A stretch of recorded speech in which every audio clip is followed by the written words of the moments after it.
Hey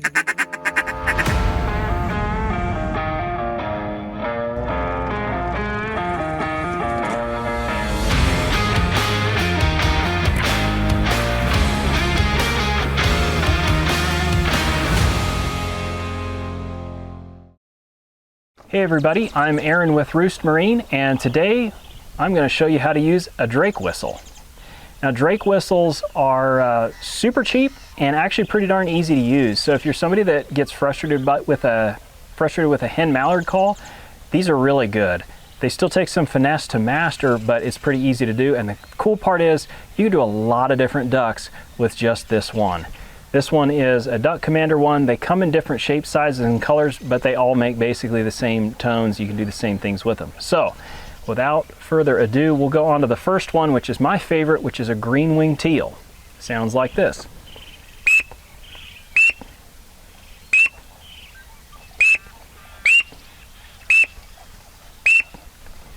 Really simple. I'm basically saying toot into the back of the call. Toot, toot, toot, but very gently. And then if you listen to a Greenwing teal, a lot of times that note makes an ascending tone. It doesn't just go toot, toot, it goes toot, toot, toot. It's very slight, but what I do to do that is as soon as I come off the T, I draw my tongue down and back from the roof of my mouth, and that makes the note go up. So watch.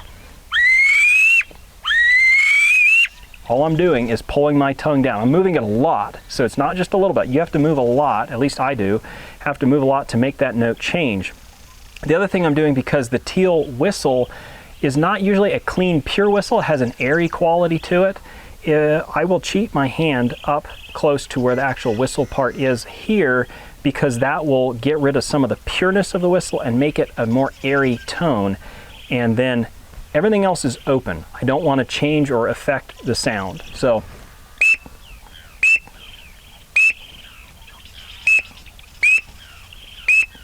now, depending upon how hard or soft you blow on this, it will be higher or lower. So listen to the teal that are flying around you if you've got teal around you, and use that to help tune up where you need to be as far as how hard to blow so you get the right tone. Now to the next one, the drake mallard. This one is going to be pretty simple, but it's got a little bit more to it because I'm going to be blowing and making a vocal noise at the same time. I'm going to be just as low as I can, and I'm going to be delivering very, very, very little air. This is about finesse here. So,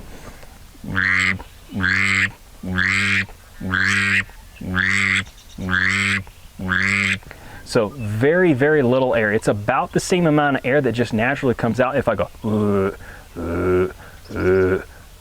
sometimes I'll add just a titch more, but not much. So that's all I'm doing.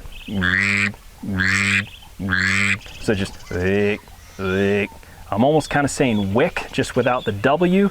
You've got that K sound to let you know how I'm stopping the air. That part of my tongue, the K sound, is where I'm stopping my tone at the end. And then I'm moving my fingers to make the note go up. Because if I don't move them, listen. Doesn't go anywhere. Move them. Now the tone changes.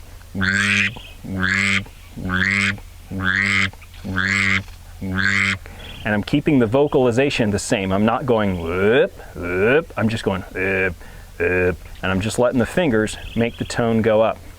All right, on to the next bird is the Widgeon. And the Widgeon, again, requires finesse, but this one I kind of like. I think it's fun. I will hold the call very similarly to how I held the Greenwing teal, because I do want to create a little bit airier of a whistle and not a pure tone. And then the other thing is, when I do a Widgeon, I don't seal my lips all the way around the call, because I don't want to create direct airflow into it, because it just ends up being too piercing and doesn't have the right Widgeon-y kind of sound. So I'll leave a gap. I'll leave a gap on either side of the call, and I'm just going. It's a combination, it's mostly diaphragm, just going, and then I'm using my tongue, kind of saying like a whiff, and that tongue moving the kind of sound is what will help to modulate that tone so you get the wee woo woo. And then, of course, I'll just hold it like that, do that to air out the sound a little bit.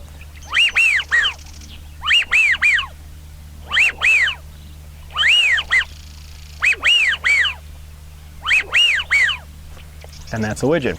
Pretty simple. Next one is a drake pintail. This one you'll have to do a little differently still. We're going to plug the end, so that'll change the tone. Watch.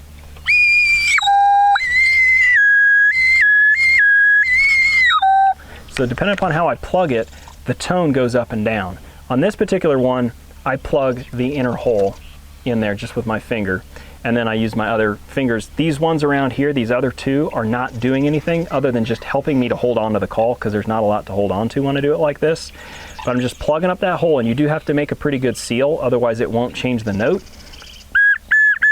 And now all I'm going to do is just flutter my tongue. So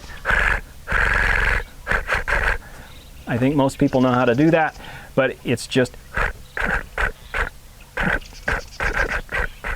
So I'm keeping light pressure with my tongue on the roof of my mouth, and then just from my diaphragm, just. And then when I put the tongue in, it doesn't take much air, so you have to be careful, but it's something like this.